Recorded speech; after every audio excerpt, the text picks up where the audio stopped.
Welcome to another deep dive. Today, we're plunging into, well, a really transformative idea from Philip M. Bromberg's chapter, Standing in the Spaces, Multiplicity of Self and the Psychoanalytic Relationship.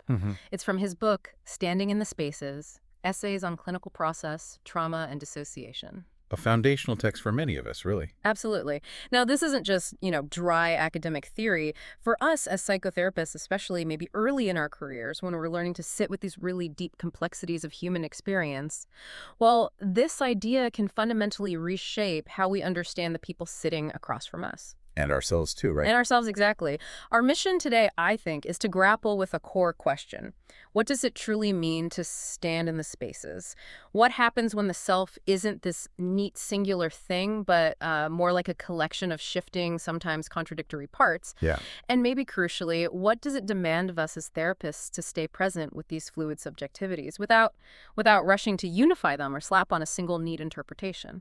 That's precisely it. And think of this deep dive maybe as a shared journey into Bromberg's text, sort of a reflective walkthrough where we can explore these questions together. It's less about, memorizing complex theories and more about learning to inhabit that subtle, sometimes disorienting space between selves, both our own and our patients. Right. And Bromberg, he really challenges that old image of therapy as some kind of Indiana Jones quest, digging through layers to uncover the one buried true past. Yeah, the archaeological dig metaphor. Exactly. He suggests that in our day-to-day clinical reality, it often feels more like Gertrude Stein's famous line, "There is no there there." Self-change isn't always a straight line, and that's a crucial understanding for us, I think. No, that's such a powerful image, almost, disorienting. It points to what Bromberg calls a central paradox, doesn't it? He observes that we and our patients are constantly trying to keep one foot in the immediate here and now, feeling the moment, while simultaneously having the other foot in the linear flow of past, present, and future. Right. On the surface, that just sounds impossible, like trying to exist in two places at once. It does. Yet, Bromberg argues it's precisely this uniquely human capacity to negotiate continuity and change simultaneously that not only sustains our motivation for therapy, but actually makes the entire process of psychotherapy possible. It's the engine, in a way. Yeah, it's truly at the heart of our work. So, okay, let's unpack this foundational idea, the non-unified self. Historically, a lot of psychoanalysis seemed to aim for a cohesive, single self, almost like that was the ultimate goal of healing. The end point, yeah. But Bromberg, drawing on, a really rich lineage of thinkers, invites us to a profoundly different view. He introduces the concept of the decentered self. And, think of it this way. The science fiction author Theodore Sturgeon once wrote, "Multiplicity is our first characteristic. Unity, our second." And Bromberg then brings in a surprising voice, actually, a classical psychoanalyst named Janine Lample de Groot. From her direct clinical experience, she hypothesized that multiple personality, not as pathology, but as a basic phenomenon, exists in all human beings. Wow, okay. Even well-functioning individuals. Even those who are perfectly well-functioning. This isn't primarily about disorder. It's about how we're fundamentally wired, according to this view. So the shift is huge, then. It's profound. Instead of just a simple conscious, preconscious, unconscious model, we start seeing the mind as this dynamic configuration of shifting, nonlinear, discontinuous states of consciousness. Right. As Sherry Turkle highlights, Lacan also emphasized that the individual is decentered, meaning there's no autonomous self. So our sense of me isn't fixed. Exactly. In practical terms, it means our sense of who we are isn't some fixed independent core, but it's constantly being shaped and reshaped by our interactions, our context. It's really radical rethinking for how we understand subjective experience. And while Bromberg distills this so beautifully, the seeds of this idea were planted much earlier, weren't they? You can sort of see glimmers in figures like Breuer talking about hypnoid states. Those trance-like states. Yeah, or even in Sullivan's really striking observation that every human being has as many personalities as he has interpersonal relations. That one always gets me. Right. And of course, Winnicott.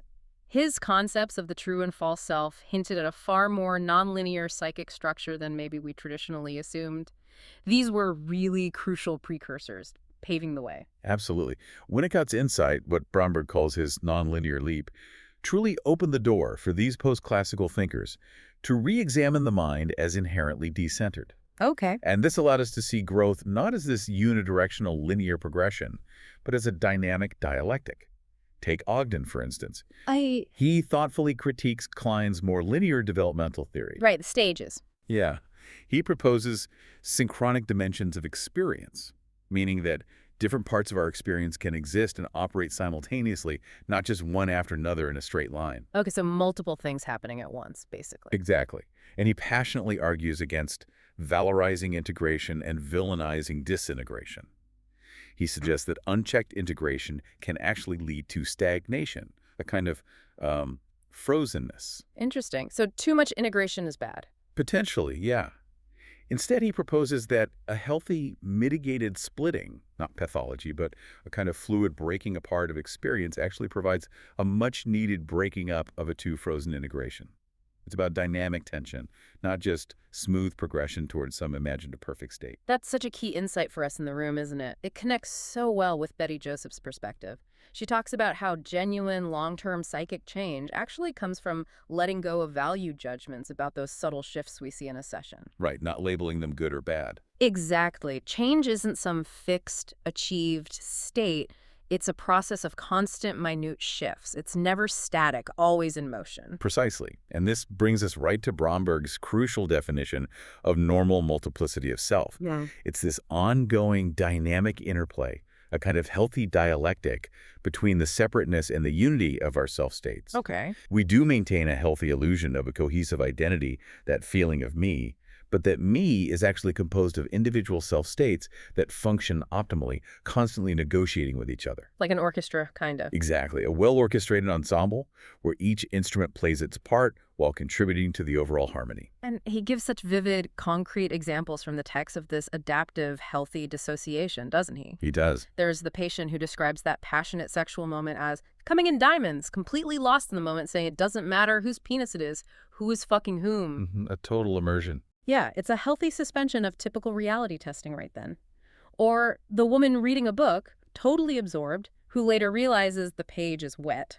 And then figures out, oh, I didn't know I had been crying when it was happening. All right, these aren't signs of something wrong, are they? They're more like the mind adapting, focusing, processing deeply. Yes, Bromberg strongly emphasizes that dissociation, just like repression, is fundamentally a healthy, adaptive function of the human mind. Walter Young puts it really well, I think. Under normal conditions, dissociation enhances the integrating functions of the ego by screening out excessive or irrelevant stimuli. Okay, so it helps us focus. It allows us to fully immerse ourselves in a single reality when needed, screening out anything excessive or irrelevant. So it's primarily a way to maintain our personal continuity, our coherence, our integrity. That feeling of being a unitary self, that me-ness, is actually an acquired, developmentally adaptive illusion. An illusion, but a necessary one. A necessary and adaptive one. It's only when this illusion is traumatically threatened that dissociation then becomes rigid, defensive. Got it. And Slavin and Kriegman, they reinforce this too, arguing that multiple versions of the self are actually the inherent design of our self-system, not something primarily induced by trauma. So it's built in. Kind of, yeah. Yeah. The cost of this design, of course, is the inherent risk of disintegration, but maintaining cohesion, that feeling of me-ness amidst the multiplicity, is one of the psyche's most central ongoing activities. Which leads us right to Bromberg's really powerful shorthand, that quote. Yeah, it's so good. Health is the ability to stand in the spaces between realities without losing any of them, the capacity to feel like oneself while being many. It's about making room in any given moment for subjective realities that aren't easily contained by the me of that moment. It's truly a profound capacity. Like Nabokov wrote, I had once been splintered into a million beings. Today I am one. Tomorrow I shall splinter again. But I knew that all were notes of one and the same harmony. Beautiful. And in sharp contrast, individuals who can't stand in these spaces, well, they're often those whose psyche is organized more rigidly by pathological dissociation. Okay. Right. For them, it's a defensive dedication to retaining the separateness of self-states, minimizing their simultaneous accessibility. This can lead to a personality structure. Well, one of Bromberg's patients described it as having a whim of iron. A whim of iron, wow. That paints a picture. Doesn't it? A kind of stubborn, unyielding rigidity. The inability to fluidly move between these realities causes significant internal and relational struggles. So, if this multiplicity is so fundamental, how does it actually show up for us as therapists, right there in the room? Bromberg is really clear that dissociative processes aren't just something patients do. No, absolutely not. They operate in both the patient and the analyst. It's inherently relational. He offers that wonderfully candid story, doesn't he, from his own experience? Yeah, the one at the window. Exactly.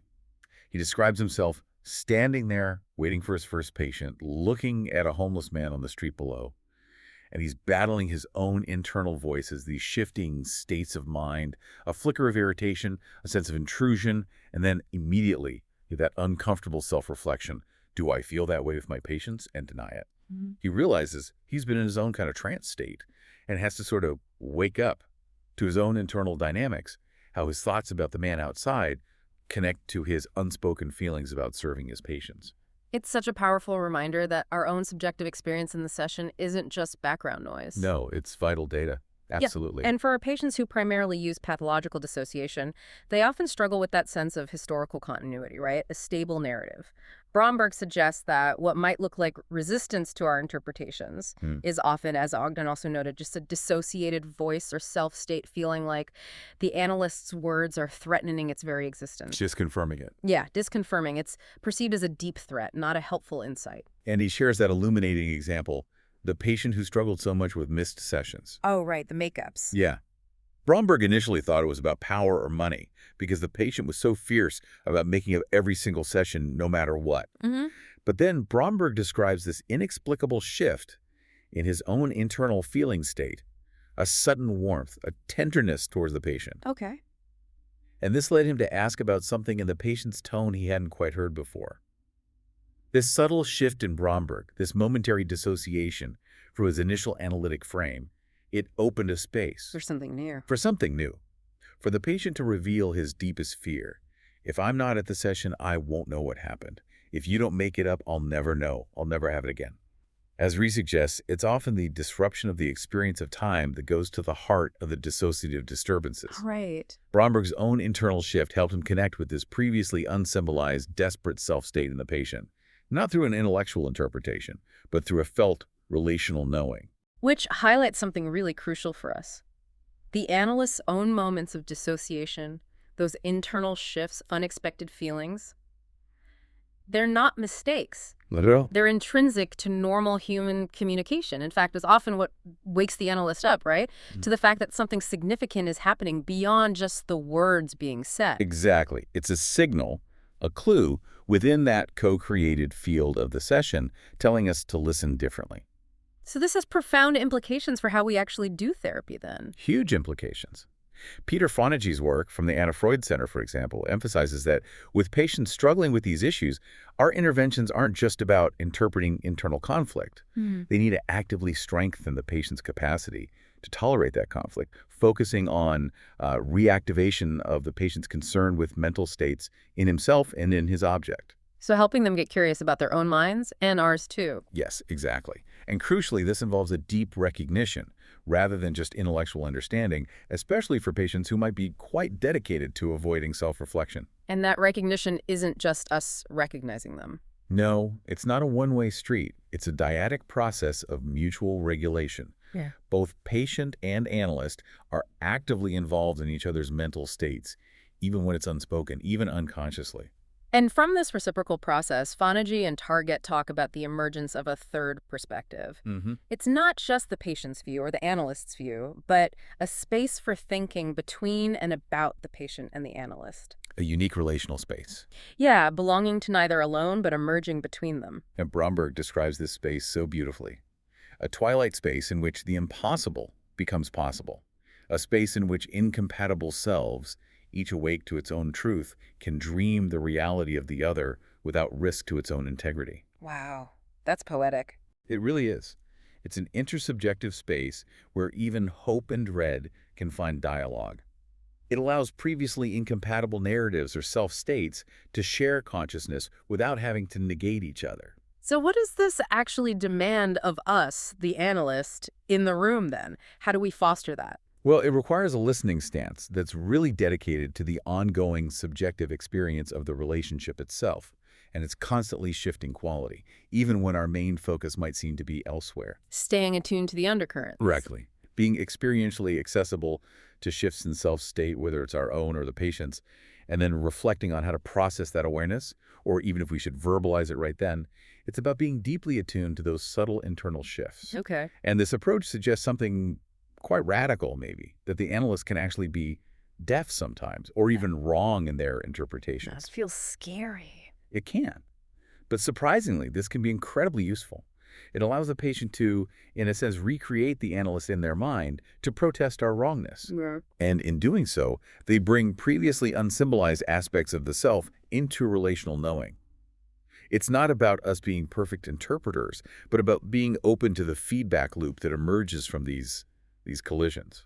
That's actually quite liberating, isn't it? Especially, for us early career therapists. It means there isn't some single transference reality that we can spoil or ruin with a technical error, as long as we're willing to stay present and open. Exactly right. The analyst, guided by the patient and, importantly, their own authenticity, forms relationships with each of the patient's selves, meeting them where they are in that fluid moment. Precisely. Because each dissociated self-state has its own truth, its own reality. It won't simply rewrite its history or its feelings to suit the analyst's belief system or interpretation. Right. Therefore, the analytic relationship becomes this negotiated dialectic between attunement and confrontation, or as Bromberg also puts it, empathy and anxiety. A constant balancing act. It is. Personal narratives don't change just through simple cognitive editing, like fixing a typo. Yeah. They change through an enacted collision of realities between patient and therapist. This messy dynamic interaction, this doing together, is where the real work happens. And this really requires us as therapists to lean into the messy parts, doesn't it? Absolutely. Making creative use of contradictory realities within a single analytic field without unduly inflicting his need for clarity of meaning upon the patient.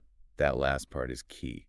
Tolerating our own uncertainty and paradox in service of the patient's deeper process, not our own need for immediate understanding or neatness. Okay, let's look at how this plays out in practice. Bromberg gives that really compelling example, his work with the patient, Max. Ah, yes, Max. He was a young man struggling profoundly with his Yiddish self and public speaking, feeling deeply ashamed of it. And he consistently rejected Bromberg's interpretations about his mother's influence, fiercely insisting, I'm my own person. Then came that pivotal moment, Max in this tone of almost benevolent exasperation, like he was explaining something obvious. He slipped and said he felt caught between Sylvia and the chiropodist. Julia and the chiropodist. And here's where the unexpected, the really transformative thing happens. Yes. Bromberg, the analyst, just bursts into uncontrollable laughter. Not an interpretation, just laughter. That's laughter. This unanticipated response, Bromberg having, as he puts it, more of my own selves hanging out, suddenly cracked open a whole new dynamic in the room. It allowed for deeply intimate contact, a connection that couldn't possibly have been achieved through a purely cognitive interpretation. And the transformation for Max. It was profound. He gave a joke, started to laugh with the analyst, and suddenly different pieces of their realities could be negotiated. Language gained its impact not just by being spoken, but because, as Jerome Bruner says, they were using it in the midst of doing something together, yeah. Right. Max became free to experiment with multiple ways of being within that single relationship without having to trade off oneself for another. He wasn't ashamed anymore. He could integrate these different aspects because Bromberg met him not with an interpretation, but with an authentic human response that kind of cut through the intellectual defenses. That connects so beautifully back to the idea of the observing ego. Traditionally, analyzability was often defined by having an observing ego, that part of the self that could stand back and reflect. Right, the capacity for self-reflection. But Bromberg's view subtly shifts this, doesn't it? It's not so much about having an observing ego in some fixed sense, but more about the degree to which self-states are dissociated. The goal becomes moving from rigid dissociation to healthy conflict, where one aspect of the self can observe and reflect on others previously walled off, but crucially, without being pressured to choose which reality is more objective or which self is more true. It's about allowing all the selves to exist, to have their space. He uses Searle's powerful example of that patient who starts a session saying, "It is not clear which of my multiple eyes will begin reporting its thoughts." Wow. And then later in treatment, with clear ego strength, this newfound inner spaciousness, the patient can confidently state, "Now let's see. Which one of my several identities will materialize today? That's incredible growth. Isn't it? And Bromberg gives his own similar experience with a patient who, after a silence, just said matter-of-factly, "I'm having 3 different conversations with you today," and then discovered 3 different moods all at the same time. This powerfully illustrates dissociation, not just as a defense against trauma, but as the very basis of creativity, of playing, of profound self-growth. It's truly a capacity for richness. This whole approach feels so experience near for patients, doesn't it? Doesn't push them towards some singular, perhaps artificial identity. No. Instead, it seems to foster a greater feeling of wholeness, paradoxically, not disintegration, because each self-state gains clarity and significance. It genuinely alleviates that nagging confusion so many of our patients feel about who he really is by embracing that they are, in fact, many. And it truly frees us up as therapists, too. It really does. We don't have to work quite so hard to figure out or interpret some singular hidden meaning behind everything. Right, less pressure on us to know. Exactly. Instead, we engage in dialogue with the self that is present at the moment, discovering its own story directly from that self, rather than trying to approximate it from a distance. And this, in turn, facilitates the patient's capacity for a life that truly includes, in Lowald's beautiful words, a past, a present, and a future as mutually interacting modes of time. It's a dynamic, living engagement with the fullness of their being. It really is. So as we wrap up this deep dive into standing in the spaces, what really stands out for you now, reflecting on it? For me, it's just this profound shift, moving from viewing the self as a singular unified thing to truly embracing its inherent multiplicity, and understanding that this isn't just normal, it's often healthy and dynamic. And for us as therapists, I think it's the understanding that our own subjectivity, our own moments of, dissociation or surprise or even just feeling lost in the room, these aren't errors to be corrected. Right. They're crucial data points in a co-created reality. Right. It means having the courage, really, to step into the messy parts of the relationship, allowing for those enacted collisions, and finding the wisdom in not rushing to clarity or forced unification. It's about building a relationship with each self-state, isn't it? Accepting each one's truth and allowing the patient to feel like oneself while genuinely being many. It's this constant dance of presence and fluidity. Which maybe leaves us with a quiet, reflective question, something perhaps you can carry into your next session as you sit with your patients, maybe in a moment of uncertainty or when the internal landscape feels like it's shifting. Okay. Can you allow yourself to stay with the fluid, multiple eyes present in the room, both theirs and, importantly, your own, without needing to know who will speak next or which reality is the true one?